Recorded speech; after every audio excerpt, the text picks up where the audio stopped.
Chapter 12, Joan and Jonathan. Mesmerized at the sight of the bubble city, Wanyanyekevu stood there and shook his head in amazement. Sabaoth is able, he said proudly. He walked toward the wall and held up his hand to touch it. Who in the hell are you? And motherfucker, what the hell do you think you're finna do with your hands? I know good and damn well you're not finna touch that wall. In 1.2 seconds you're gonna have about 100 of them some bitches fucking up my damn game. There stood a young man 6 foot even and medium built, weighing about 150 pounds, with one of the filthiest mouth Wanyanyekevu had ever heard and had a stitch that would wake the dead. Put your hand down, motherfucker, damn! He shouted. Wanyanyekevu didn't know what to do, hold his nose or kill the man, but he didn't seem dangerous and didn't want to be rude either. He slowly lowered his hands. The man looked at Wanyanyekevu from head to toe, as he continued. Oh, what are you doing out here? You're a long way from home, coming around looking like a damn lost puppy. Where the fuck are you from? Wanyanyekevu grabbed his cane and looked for any sudden movements. Why didn't I see this time coming? Wanyanyekevu said aloud. What time is coming? What the fuck are you talking about? It's about 11 o'clock, man. The young man was confused about what Wanyanyekevu had said, and thought that maybe he was slow. So, he rephrased his words, using his hands to illustrate what he was saying. Look, if you touch that wall, you gotta alert the A's, and they don't fuck with C's and might just kill AD, understand B? Rubbing his eyes and forehead, for he saw this vision in a dream months ago, Wanyanyekevu, adjusting his thoughts. What language do you speak? It's so hard to follow. And who are the A's and the B's? The young man was named Jonathan. He scratched his head, grabbed his private area, and tugged on it. Those white rope some bitches, acting like they're God in there. Jonathan pointed at the bubble, then he gestured. Touch wall. He pointed to the bubble and gesture again, using his fingers in a vertical motion and crossing his neck with anger. You die, motherfucker. You understand that shit? He slowly turned around and continued reprimanding him. Asshole, looking like a fish out of water. Talking about who's the bees. Bees these nuts in your mouth, motherfucker. If you want to die, take your fucking ass further south, straight to that front door, and say, hey, let me in. They'll let your ass in alright, with your head on a damn trophy wall. Damn. Yo, Joan. Joan. Jonathan shouted in frustration. Joan automatically opened a hidden door that led into the ground, but Joan didn't come out. I'm busy! Joan shouted back to Jonathan, but Jonathan continued. Look at this fool, some simple-minded and dumb Ninja Turtle-looking motherfucker. Do you believe he was finna touch that damn wall? His ass was standing there looking like a deer in headlights. Joan rose from the structure underground. What? Where the hell is he from? He looked at Wanyanyekevu. Oh yeah, he's one of those Wakatilians, Kati, or some shit like that. Joan continued. Hey brother, are you lost? Well, I can see that much, but your ass is fucking up. Why is your ass around here? Joan curiously looked around. And your ass ain't got a horse or nothing else to ride? Why didn't you at least dress up as one of them or like us? You know, camouflage yourself. Joan was a little older than the first young man, stood about 6 foot 2 inches tall, and weighed about 175 pounds. Wanyanyekevu looked for signs of aggression, but felt that the two men were just trying to get rid of him. Joan stood there talking. If you are trying to go farther west, you gotta take your ass all the way around this wall, and I would travel a few miles out as well, 'cause the way you're dressed, you're just an open target. Joan said as he looked around again, scratching his head. And that shit is 180 degrees away, about a day and a half to 2 days' journey, 'cause ain't no way in hell you're going through there. Wanyanyekevu understood the second man much better because he spoke much slower and didn't cuss as much. Anakataas have a very foul mouth and smell bad, Wanyanyekevu said as he released his grasp from his cane. Anakataas? My name is Jonathan, and this is my brother, Joan, said Jonathan as he smelled his armpits. Why do you call us that name anyway? Do you call a? Jonathan thought to himself, as if he had an epiphany. Hey, I'll tell you what we are. We're your local pharmacist. Motherfucker. That's what we are. He grabs some vials and continues. Got a toothache? Jonathan held up a green vial with a smile on his face. Got menstrual cramps? He quickly paused. Oh, my fault. Or do you want to get high as the great blue sky? Holding up a red vial, Jonathan continued as he pulled out a yellowish-looking vial. Now, with this stuff here, I call it hide and seek. We are the people to see for all your medical needs, plus more, if you know what I mean.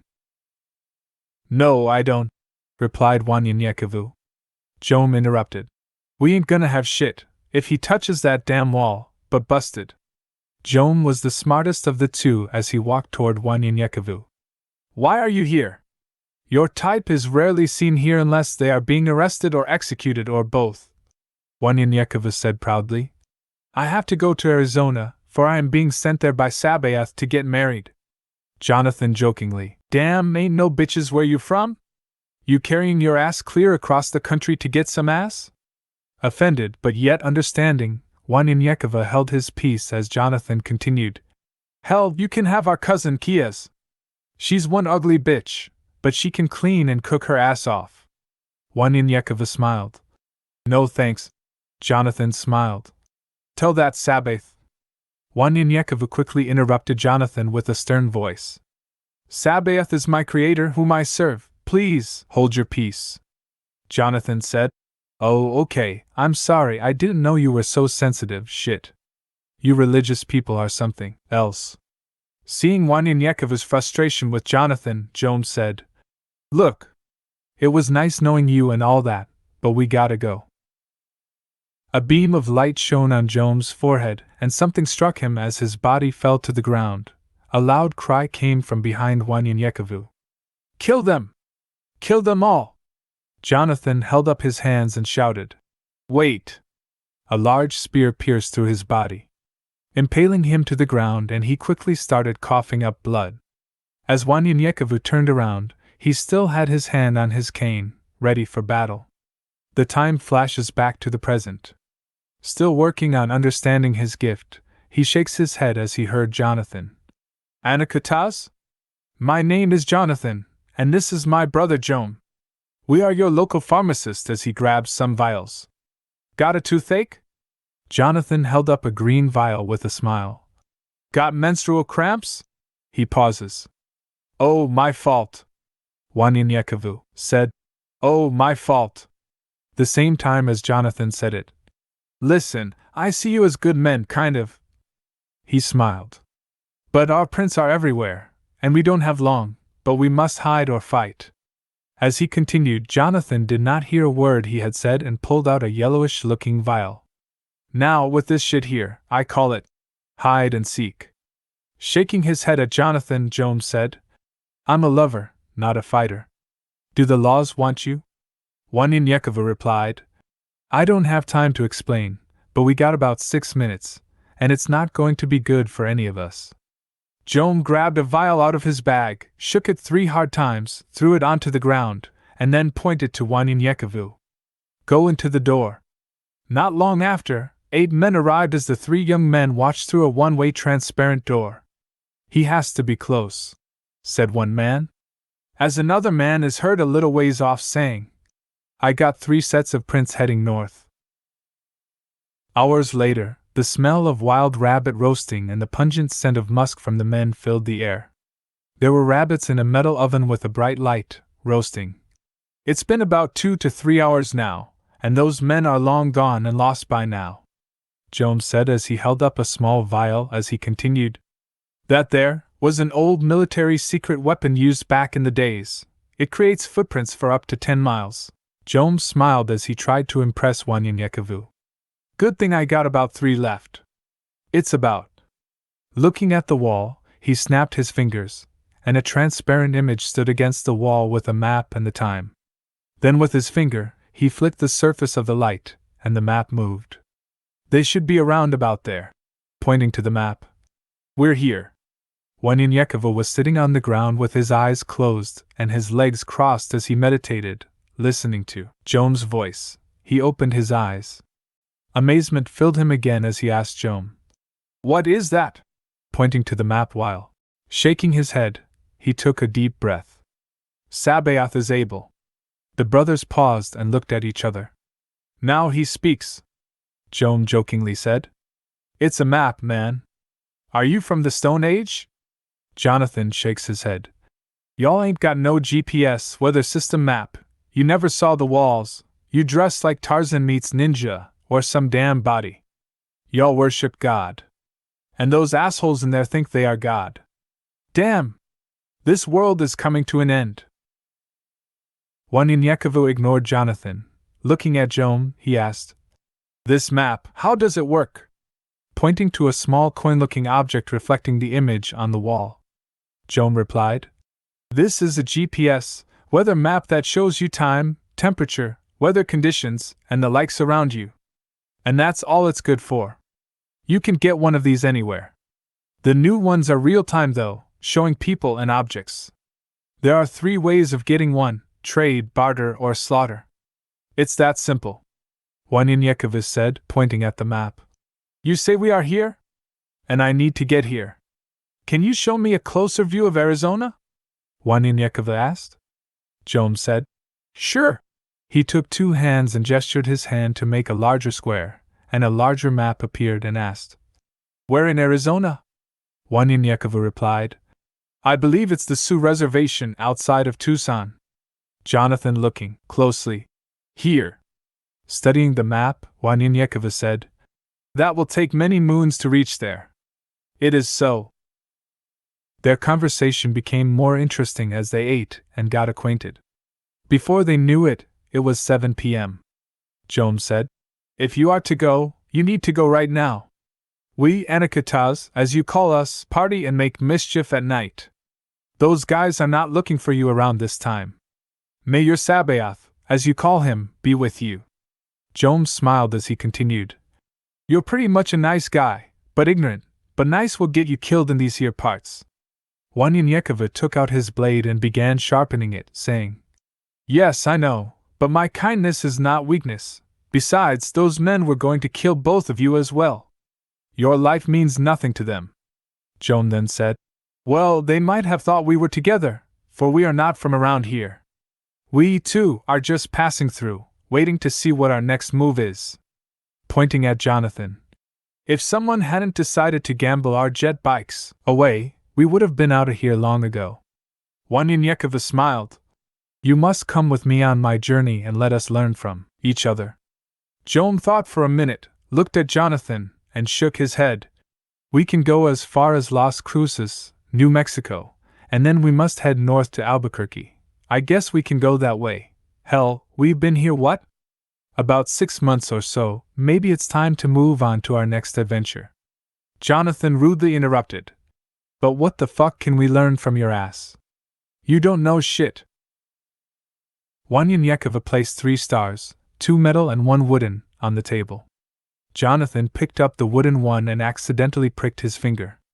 "Damn, this bitch is sharp." Waninyekova smiled. "Pick something in here and pick any star, and I will hit it."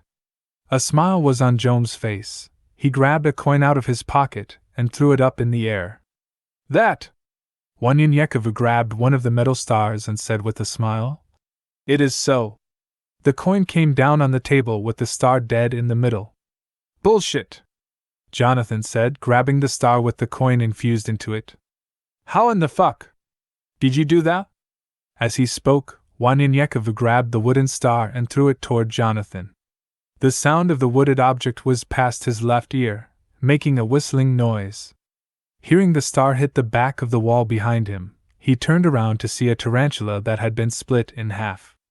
Angry, shocked, amazed, and surprised at what he had seen and heard, Jonathan jumped up and started cursing and admiring Waninyekova's skills simultaneously. "Man!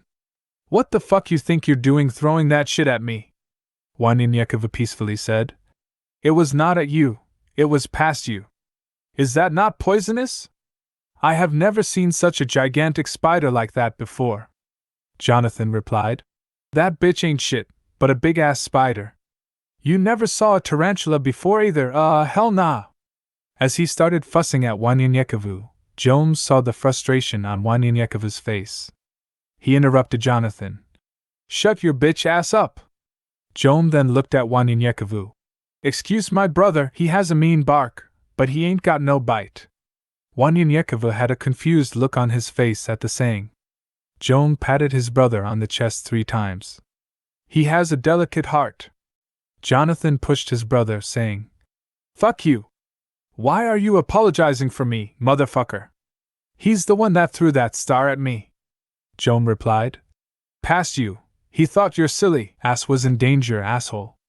Calm the fuck down and let's get the hell out of here. I'm with old boy here. We smell like shit up in here. They walked up to the pathway that led out of the structure, and Wanyanyekevu noticed the stairs, for it was made of a liquefied substance that was extremely hard. It resembled solid molten lava, but was silver. Wanyanyekevu looked at them with amazement and felt a tap on his shoulders. Jonathan smiled and jokingly said, Sabaoth is able, yeah? Wanyanyekevu smiled back. It is so. Joan, leading the way up and out of the cube, quickly ran about 5 feet away from the entrance and fell to his knees, brushing away dirt and sand until he came across a red blinking light. He pushed the light, and the sand behind them started collapsing into a large hole by the time Jonathan reached the top of the stairs. A small stainless steel cube appeared about 1 inch in depth and width, right below Jonathan's feet. Staring at the hole and curiously at the cube, Wanyanyekevu shook his head. Joan had a solemn look on his face as he bent down, pulled off his backpack, and placed the cube-shaped device into it. Then he looked up at Jonathan. We gotta go north and get those horses from those men. We can't go south because of our new friend and that damn door. Those guys got horses, plus I'm sure they think we are in front of them instead of behind them. But it's 8 of them, according to, man, how in the heck do you pronounce your name? Wanyanyekevu said proudly. Wanyanyekevu. And then slowly tried to sound it out for them, as Joan threw each of them a small black device the size of a button. How do you spell that? Wanyanyekevu said. Wanyyekevu. Jonathan just shook his head. Damn! Well, I'm going to call ya ass way. You know, like take your ass that way. As he pointed. You got 26 syllables and 26 letters in your damn name. Look, I'ma tell you like this. It's only 3 of us and we, pointing at himself and his brother, ain't no fighters, we shoot the shit out ya. Pulling out a Z-51 rifle and throwing Jonathan the 630-9 handgun, he continued. This shit here will stop a motherfucking transport train. Then he throws something toward Wanyanyekevu. This is for you since you are a little bit behind time, an ancient Colt 45. Wanyanyekevu shook his head in refusal. No, I have this. Pointing to his cane. No motherfucker, you better take this shit here. He pointed with the Colt at a cactus, and a loud sound ripped through the air, destroying the cactus. This motherfucker here is what you need. Ain't no long-ass knife gotta stop a motherfucker that ain't close enough to use it on. Just point and shoot, just point and shoot. Joan, laughing at Jonathan. Point and shoot? Motherfucker, I wish you could do that too. You'll miss it if it's not as big as that cactus. Wanyanyekevu pulled out his grandfather's old Colt and said, I have one already. He took the 45 anyway, and asked, What is this black button that you gave us? Jonathan said, It's a laser detection. It warns you if someone is pointing a laser-typed weapon at you. As long as the laser points at you, it will go off. Wanyanyekevu was a hunter by nature, and tracking was just as easy. To his surprise, the 2 brothers were gifted in tracking as well. Now 18 years old and the brothers were 22 and 17, and for months, they had traveled for miles headed to Colorado to try to live a somewhat normal life, without shame. They wanted to live somewhere, where no one knew them. Wanyanyekevu and the brothers got to know each other as they journeyed together. At times, Wanyanyekevu thought Jonathan was hilarious, and then there were times he was irritating. But they honestly had good hearts. After hours of walking and just a few hours away from the old abandoned town of Canutillo, Texas. They had walked around El Paso. Jones sighed, saying, "It's getting dark. We need to stop and rest. It's too dangerous walking in the darkness around here. You got your scorpions, rattlers, wolves, centipedes, and—" Jonathan interrupted. "Let's not forget those men, Olway here, got us running from." Jonathan, grabbing his cube from his hip pocket as he continued, "But seriously, I thought you'd never say that shit. Y'all act like we were going to get some pussy or something as fast as we were walking, and how long we walked. You got old bloodhound here." Pointing to Wanyinyekavu. "Looking in the sky and shit, your ass looking at the dirt." "Hell, I just started looking straight. That was the only damn direction left to look." Wanyinyekavu laughed as Jones started pushing a few buttons, as he placed the cube on the ground. The ground started moving and the solid liquefied matter started moving outward, downward, and inward, until a large hole was approximately 50 feet by 50 feet wide and 30 feet in depth. The earth started covering the cube and slowly creating a camouflaged door. 100 meters in 10 seconds. 5, 4, 3, 2, 1, Jones said as he pointed to a reddish silver-like stick toward the sky and shouted, "Go!" Jonathan pushed a button on his watch, and Jones did so simultaneously. Then, they walked into the doors leading toward the ground. "Go!" Jonathan instructed Wanyinyekavu. "We only got 15 seconds to get in, or else we got to do it again." Once inside, they all sat down on a bench created by the cube. Jonathan, looking at his watch, counted 5, 4, 3, 2, and 1. Joan took out a small monitor. "No one is within the perimeter but these wolves here, and there goes dinner right here," he said as he pointed to some wild rabbits just 30 yards to the east of them. Wanyinyekavu stood but was slightly held back by the shoulders by Jonathan. "I got it, man, I can't wait all night to eat with your way of hunting." "What you going do, throw some damn rocks at the motherfuckers?" As he pointed to a device. "We'll be skinning 3 of those motherfuckers in about 5 minutes." Jonathan made changes to his watch, and then rushed out of the structure with nothing but rabbits on his mind. "Please forgive my brother," Jones said as he made adjustments inside the cube. "As I said before, he is a good person, but our life hasn't been perfect, and we are taking our time traveling away from our old life. It's been about 2 years now since we have moved on, and it takes time, I feel, before we can lose our old ways and habits." Jones started opening up to Wanyinyekavu because he admired him. As he continued, "We grew up as orphans in the cold hills of Virginia from the age of 10 and 15 years old.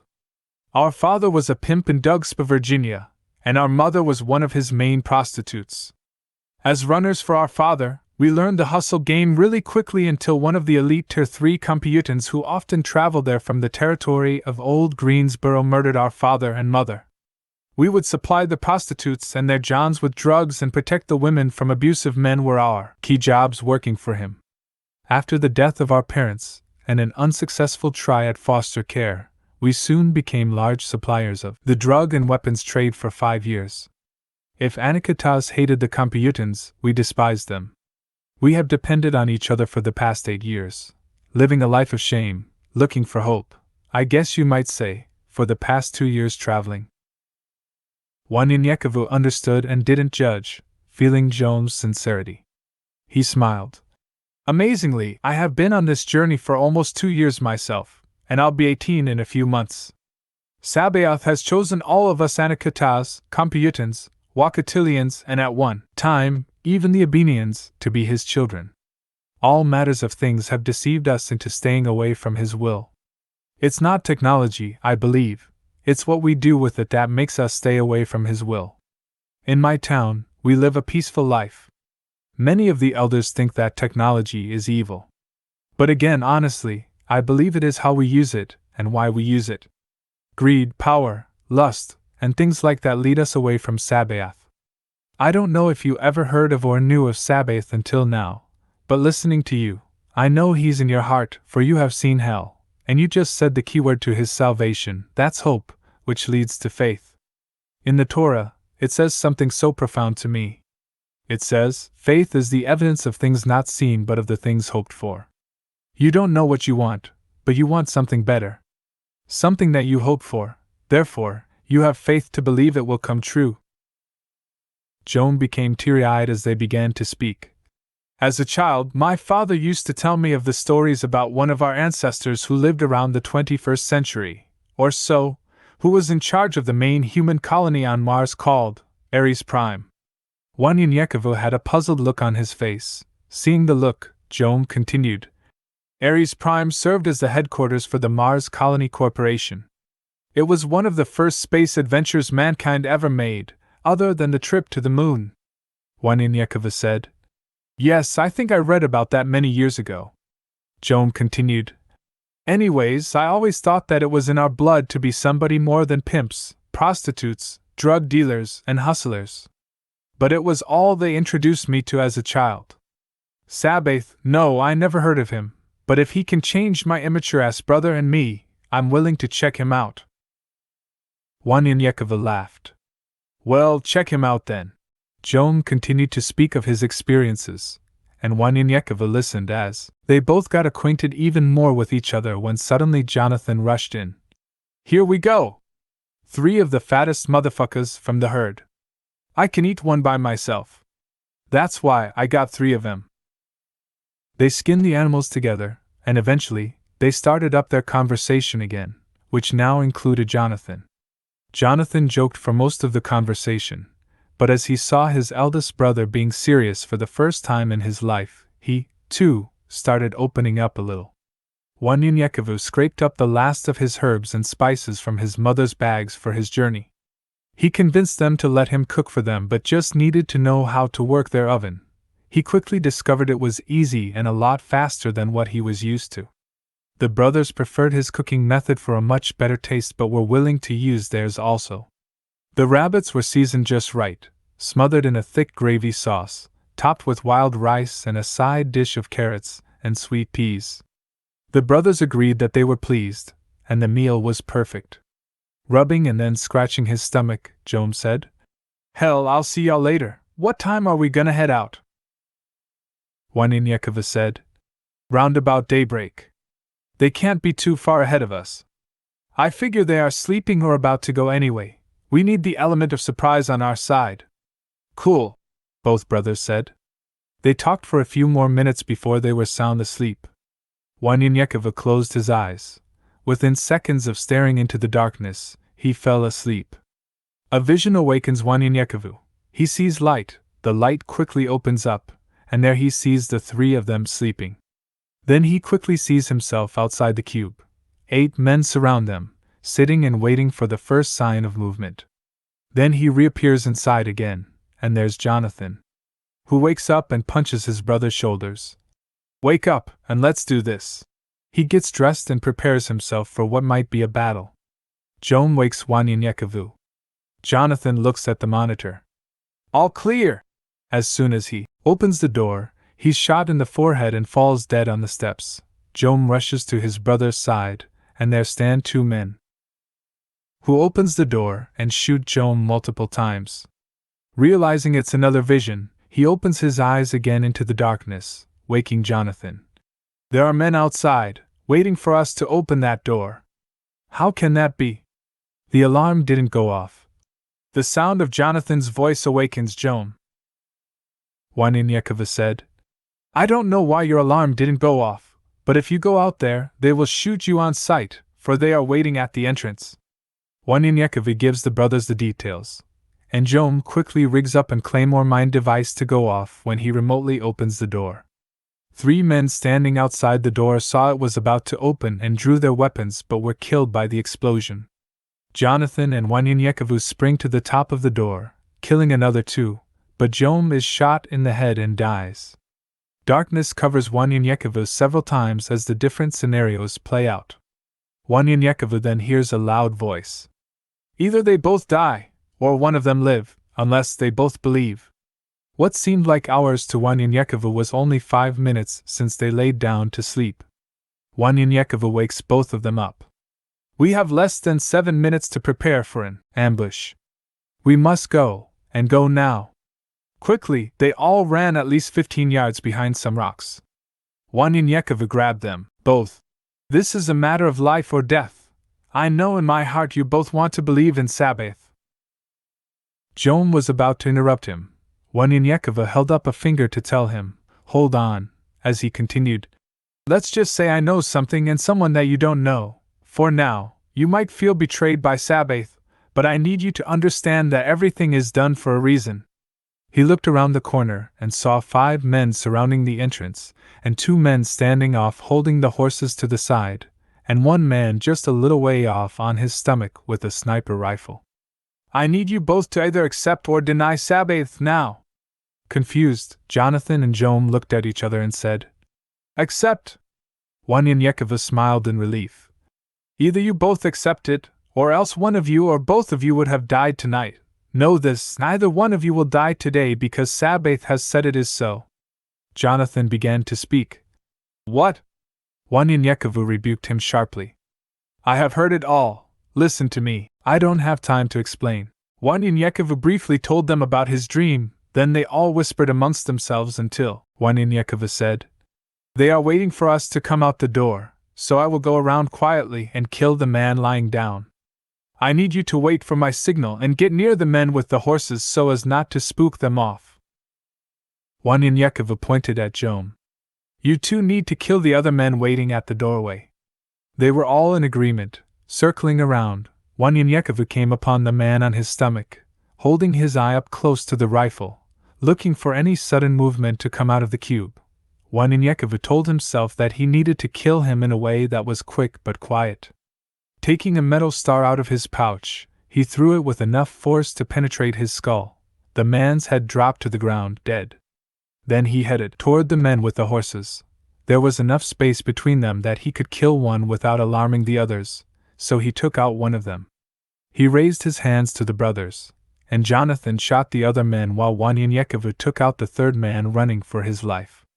They gathered the bodies together and threw them on top of each other. Jonathan and Joan shook their heads looking at the men's clothing, and Jonathan said with fear in his eyes, We definitely can't stay here now. Do you know who the hell these men are? Dead? Wanyanyekova said. Jonathan thought about it for a second and said, Well, yeah, they are, but these are the men of the Emote Circle. They are one of the major cartels that run all trade inside, outside, and around no man's land, the entire country of Old Mexico and El Paso. Oedipus is the most ruthless of them all, and his son, damn, one ugly sumbitch, Aislinn, was just killed the night before. This Aislinn guy, 6'5", about 220 pounds, yeah, not too fair in the face. Wanyanyekova said. Jonathan raised his eyebrows and quickly interrupted him. Not too fair in the face. That motherfucker was ugly. I mean, he could scare a fucking ghost with that face. Wanyanyekova laughed. Yeah, I guess you could say he was ugly. For I'm the one who killed him. Joan laughed and said to Wanyanyekova, I never saw you laugh like that before. Hell, I thought you weren't human for a moment. Jonathan shouted. Fuck a laugh. You killed him. He began pacing back and forth. You killed him, hell to the nah, man. Jonathan held his head and took a deep breath. Well, we definitely have to leave now. Joan turned to Wanyanyekova. I want to talk about this. This is the second time you saw something before it happened. Are you a psychic or some kind of voodoo priest? You did say you were from Louisiana. Wanyanyekova, while checking the saddlebags on the horses they took from the men, said, Everyone from Louisiana doesn't know voodoo or witchcraft. There are a few, but there are many believers in Sabaoth. Then he thought to himself, Well, not many that I know of. Shaking his head, he said to the brothers, We can talk about that some other time. If these men are as famous as you say, we need to go north a bit and bury these guys in a grave or something and be on our way. I want to be out of this state before sundown. The brothers ransacked the horses and the men's belongings, grabbing useful items, gadgets, and weapons. Then suddenly, you could see the two brothers' faces lit up with joy. Jonathan and Joan were laughing and joking as if they struck gold. Wanyanyekova understood nothing they were talking about but knew that it would make their trip to Arizona safer. according to all the excitement. They had 2 horses as they headed out. Wanyanyekevu was concerned. These last 2 horses will return to where they come from, unless we take them with us. If they get where they are going, we are just asking for more trouble. And look at this brand on their hind quarter. Surely someone knows who this brand belongs to. After burying the men, Wanyanyekevu grabs the harness of the other 2 horses that were left and decides to keep them. "I'll take one for you," said Joan. "Just until we realize what we are going to do later after we get to New Mexico." They headed north a bit, then headed northwest just to keep themselves at least 5 miles away from the bubble to a strange place called Anthony, Texas, and up the road read another sign. "Anthony, New Mexico, 1 mile. Jonathan jokingly said. "Look at that shit, they couldn't think of another name for the other town?" The New Mexico state border sign was in sight. Jonathan was so excited he shouted at the top of his lungs. "The last one there has to get dinner tonight." Kicking his horse on the side, he took off with Wanyanyekevu and Joan, quickly following as they all raced toward the state line.